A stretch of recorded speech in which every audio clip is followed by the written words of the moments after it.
ওযুতে আমাদের যে সমস্ত ভুল ত্রুটিগুলো সচরাচর হয়ে থাকে সে বিষয়ে সামান্য কিছু কথা আর্জ করার ইরাদা রাখি। ওয়া মা তাওফীক ইল্লা বিল্লাহ। তার ভিতরে এক নম্বরের ভুল হলো, যেটি আমাদের হয়ে থাকে ওযুর ক্ষেত্রে অনেকেরই, সেটা হলো বিসমিল্লাহ পাঠ না করা। ওযুর শুরুতে কি পাঠ করতে হয়? বিসমিল্লাহ। আপনি যখন হাত ধুয়ে ওযু শুরু করবেন, দুই হাতের কবজি দুই হাতে ওযু শুরু করবেন না, প্রথম কাজ, তার আগে আপনি কি করবেন? বিসমিল্লাহ। বিসমিল্লাহ বলে হাত ধুয়ে তারপর ওযু শুরু করবেন। বিসমিল্লাহ পাঠ করা ওযুর শুরুতে অনেক বিশেষজ্ঞ আলেমের মতে ফরজ। অনেকে বলেন বিসমিল্লাহ পাঠ না করলে ওযুই হবে না, আপনি যদি ভুলে বাদ দেন ওযু হলো না। যদিও সংখ্যাগরিষ্ঠ ওলামাদের মতে এটা না। তাদের মতে বিসমিল্লাহ পাঠ করা এটা ওযুর সুন্নাহ। এটা হলো ওযুর কি? সুন্নাহ। এটা আপনি যদি বিসমিল্লাহ বলে যদি ওযু শুরু করেন, তাহলে ওযুটার ভিতরে পূর্ণাঙ্গতা আসলো। ওযুটার ভিতরে কি আসলো? পূর্ণাঙ্গতা আসলো। ওযুটার ভিতরে ওযুটা আপনার হৃষ্টপুষ্ট হলো।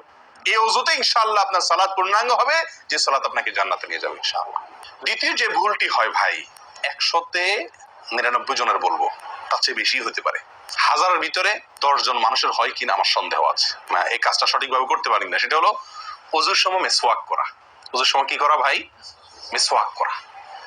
এটি এত গুরুত্বপূর্ণ সুন্নাত যে নবী সাল্লাল্লাহু আলাইহি ওয়াসাল্লাম বলেছেন, বুখারীর হাদিস, লাউলা আন আশুক্কা আলা উম্মতি লা আমারতুহুম বিসওয়াকি ইনদা কুল্লি ওযু। বুখারীর হাদিস। নবী সাল্লাল্লাহু আলাইহি ওয়াসাল্লাম বলেন, আমার উম্মতের জন্য যদি কঠিন না হতো, তাদের জন্য কষ্টের কারণ না হতো, তাহলে আমি তাদেরকে বাধ্যতামূলক করে দিতাম, ফরজ করে দিতাম কি? প্রত্যেক ওযুর সময় মিসওয়াক করা। প্রত্যেক ওযুর সময় মিসওয়াক করা, এটা বাধ্যতা করে দিতাম যদি তাদের কষ্টের কারণ। কারণ বাধ্যতামূলক করে দিলে তখন এটা তাদের জন্য, প্রতি ওয়াক্তে মিসওয়াক করাটা তাদের জন্য বাধ্যতামূলক হয়ে গেলে এটা ছাড়া ওযু হতো না, তখন তারা বিপদে পড়ে যেত, বেশি কষ্ট হয়ে যেত। ওযুতে যদি এখন মনে করেন 10টা 15টা 20টা ফরজ নবী সাল্লাল্লাহু আলাইহি ওয়াসাল্লাম ঠিক করে দিন, তাহলে 20টা 15টা 20টা 25টা ফরজ আদায় করে ওযু করা একটু কষ্ট হয়ে যেত না? 5 বার দৈনিক একটু আমাদের জন্য ঝামেলা হয়ে যেত কিনা? নবী সাল্লাল্লাহু আলাইহি ওয়াসাল্লাম সেদিকে লক্ষ্য করে আমাদেরকে কি করলেন না? সহজ করে দিলেন, অর্থাৎ ফরজ করলেন না। তার মানে কি করলেন? সুন্নাহ এর অন্তর্ভুক্ত করলেন। কিন্তু তার হাদিস থেকে, তার বক্তব্য থেকে বোঝা যায় যে ওযুর সময় মিসওয়াকের গুরুত্ব তার কাছে কত বেশি ছিল। নবী সাল্লাল্লাহু আলাইহি সাল্লামের কাছে ওযুর সময় মিসওয়াক করার গুরুত্ব কত বেশি ছিল, সেটা এই হাদিস থেকে বোঝা যায় কি যায় না? তিনি চাইছেন আমাদেরকে ওযুর সময় মিসওয়াকের নির্দেশটা বাধ্যতামূলক করতে। শুধু করেন নাই কেন? আমাদের কষ্টের দিকে লক্ষ্য করি। এই হাদিস থেকে নবী সাল্লাল্লাহু আলাইহি সাল্লাম যে চাচ্ছেন মনে প্রাণে আমরা যেন ওযুর সময় মিসওয়াক করি, এটা বোঝা যায় কি যায় না? ওযুর সময় মিসওয়াক কখন করবেন, এটা নিয়ে ওলামাদের দুটি মত পাওয়া যায়। বেশিরভাগ ওলামাদের মত এবং বিশুদ্ধ মত হলো কুলি করার সময় আমরা মিসওয়াক করব। কুলি করার সময় আপনি বিসমিল্লাহ বলে হাত ধুলেন, এরপরে কুলি করলেন। মিসওয়াক করতে হবে এভাবে, সোজাসুজি, উপরে নিচে না, পাশাপাশি, ঠিক আছে? মিসওয়াক দিয়ে এভাবে আপনি খুব বেশি সময় করার দরকার না, একটা ঘষা দেন উপরের মাড়িতে, আরেকটা ঘষা দেন নিচের দাঁতে, দিয়ে এবার একবার কুলি করে ফেলান, ঠিক আছে? আবার মিসওয়াক দিয়ে একটা ঘষা দেন, আবার একটা ঘষা দেন, আবার কুলি করে ফেলেন। এভাবে 3বার মিসওয়াক করেন, 3বার কুলি করেন, বা সুন্নাত আদায় হয়ে গেল। কথা কি বুঝাতে পারছি? আল্লাহ তাআলা আমাদের সকলকে তৌফিক দান করেন।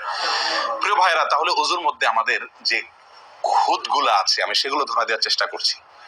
একটা বড় খুঁত, যে খুঁত থেকে আমরা বেশিরভাগ লোকই মুক্ত নই, সেটি হলো মিসওয়াক বিহীন ওযু। লক্ষ্য করবো তো ইনশাআল্লাহ। আল্লাহ আমাদেরকে আমলের তৌফিক দান করেন। একান্ত না থাকলে আঙ্গুল দিয়ে করলেন, কিন্তু আপনি নিয়মিত আঙ্গুল দিয়ে করলেন সেটা না, মিসওয়াকই করা উচিত। 3 নম্বর যে ভুলটা আমাদের হয়ে থাকে সেটা হলো কুলির মধ্যে। কি ভুল হয়? কুলিটা যেভাবে করার কথা সেভাবে আমরা করি না। হাদিসে কুলির বিষয়ের নির্দেশ এসেছে, সেটাকে বলা হয়েছে মাদমাদা। মাদমাদা আরবি শব্দ, এটার বাংলা অর্থ হয় কুলি করা বা কুলকুচি করা বা কুলকুচা করা। এই কুলি বা কুলকুচা, এটা হলো মুখের ভিতরে আপনি হাতের কোষে করে পানি নিয়ে মুখে নাড়বেন, এরপরে ফেলবেন, আবার হাতে নিবেন, কিছু সময় নাড়বেন, 1 সেকেন্ড হোক 2 সেকেন্ড হোক, এরপরে ফেলবেন। এটা হলো কুলি বা কুলকুচা। আমরা বেশিরভাগ সময় এরকম করি আলহামদুলিল্লাহ। যখন ব্যস্ত থাকি, যখন হুলস্থুল থাকে, কোনো সময় কোনো কাজের তাড়া থাকে, তখন অনেক সময় আমরা কি করি? হয় কি না হয় না? মুখে নিলাম আর ঢাললাম, মুখে নিলাম আর ঢাললাম। আমি জানি না আপনাদের হয় কিনা এরকম। আমি দেখছি এরকম অনেক সময় হয়। আপনারা একমত কিনা? নিলাম মানে ব্যস্ততার কারণে, হয়তো জামাত শেষ হয়ে যাচ্ছে বা অন্য কোনো কারণ আছে, অথবা দেরিতে আসছি, তো তখন মুখের ভিতর নেওয়া আর ফেলাও, নেওয়াও আর ফেলাও, এতে কলি হবে না। হাদিসে যে কুলির নির্দেশ আসছে সেই কুলি হবে না। এটা মুখে পানি দিলেন আর বাইর করলেন, এটাতে কুলি। কুলি হইতে হলে আপনাকে মুখে পানি দিবেন, নাড়বেন। ভাই কুলিটা কেন করতে বলা হয়েছে? মুখের ভেতরটা কি করার জন্য? পরিষ্কার করার জন্য। আপনি যদি মুখে পানি নেন আর বাইর করেন তাহলে কি মুখ পরিষ্কার হবে? আপনাকে তো মিনিমাম 1-2 সেকেন্ড হলেও নাড়তে হবে জিনিসটা, পানিটা, তাহলে আপনার মুখটা কি হবে? পরিষ্কার বা পরিচ্ছন্ন হবে। আল্লাহ তাআলা আমাদেরকে আমলের তৌফিক দান করেন। নাম্বার 4, নাকে পানি দেওয়া। দেখেন একটা একটা করে দেখেন, প্রত্যেকটাতে ত্রুটি আছে। আল্লাহুল মুস্তাআন। নাকে পানি দেওয়া, নাকে পানি দেওয়ার যে নির্দেশ আসছে হাদিসে, এটাকে বলা হয় ইস্তিনশাক। ইস্তিনশাক, ইস্তিনশাক আরবি ব্যাকরণ অনুযায়ী এটা বাবে ইস্তিফআলের মাসদার বা ক্রিয়ামূল, যেটার মধ্যে এক্সট্রা ভাবে টানা, আকর্ষণ করার অর্থ যার মর্মের ভিতরে আছে।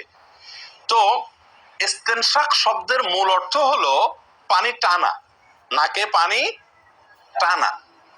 আমরা নাকে পানি টানি না, দেইও না।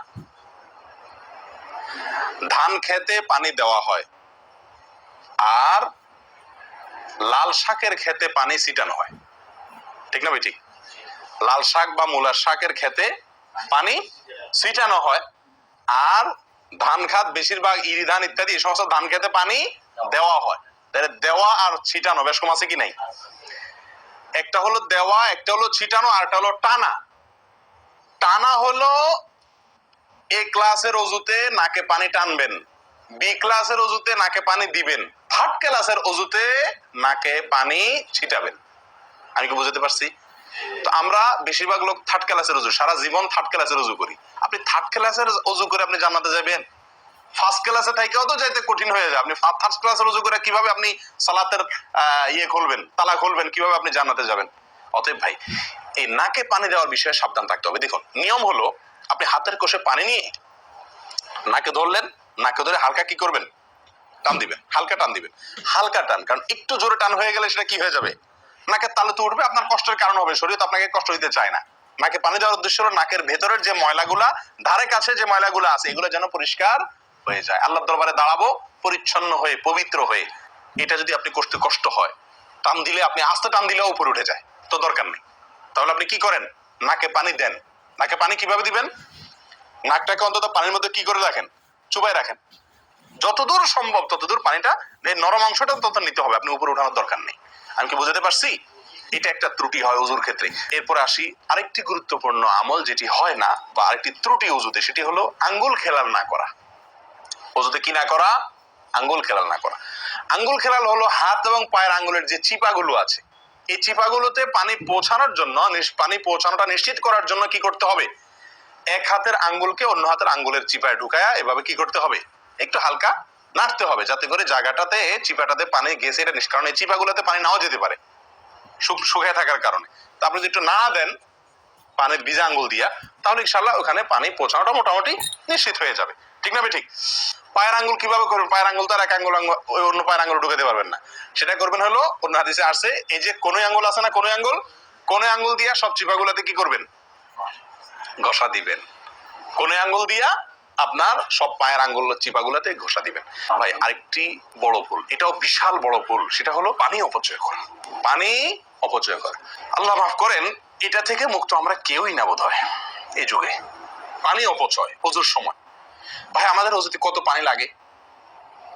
আপনি যদি, আমরা তো বেশিরভাগ লোক এখন ট্যাপে ওযু করি না, আপনি যে ট্যাপটা ব্যবহার করেন, ওই ট্যাপের নিচে যদি একটা কি রাখেন, বালতি রেখে দেন, আপনি ওযু করার শেষে লক্ষ্য করে দেখেন, একটা খালি বালতি যদি রাখেন, কি পরিমাণ পানি পড়বে আনুমানিক? প্রায় এক বালতির মতো হয়ে যাবে না? 50-100 জন লোকের ওযুর পানি এটা। নবী সাল্লাল্লাহু আলাইহি সাল্লামের ওযুর পানির পরিমাণটুকু হাদিসে আসছে ভাই। এক গ্লাস পরিমাণ পানি দিয়ে তার কি হয়ে যেত? ওযু হয়ে যেত। এক গ্লাস পানির প্রয়োজন হতো না নবী সাল্লাল্লাহু আলাইহি সাল্লামের ওযুতে, গোটা ওযুতে। আর সেখানে এক গ্লাস তো আমাদের শুধু কিসেই লাগে?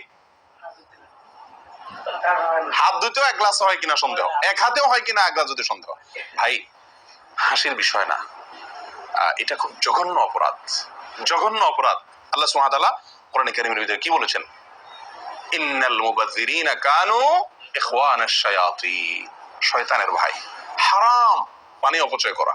সবচেয়ে উত্তম, সবচেয়ে ভালো হয় ভাই, আপনি যদি সম্ভব হয় বদনা বা কোনো জগ ইত্যাদিতে, মগ ইত্যাদিতে আপনি ওযু করেন, সবচেয়ে ভালো। টেপের মধ্যেই বেসিনে একটা মগ রেখে দিলেন, ওইটা দিয়া ঢেলে ঢেলে আপনি উজু করেন, তাহলে পানি অপচয় হওয়ার সম্ভাবনা সবচাইতে কম।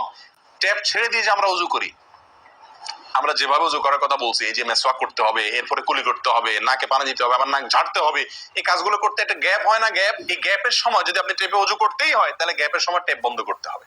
প্রচুর পরিমাণ পানি আমরা অপচয় করি উজু করার সময়, যেটা আমাদের উজুর সৌন্দর্যকে নষ্ট করে, উজুর গুণগত মানকে নষ্ট করে দেয়। আসুন সুন্দরভাবে উজু করার স্বার্থে এই ভুলগুলা থেকে মুক্ত থাকার চেষ্টা করি। আল্লাহ তাআলা আমাদের সকলকে আমল তৌফিক দান করেন।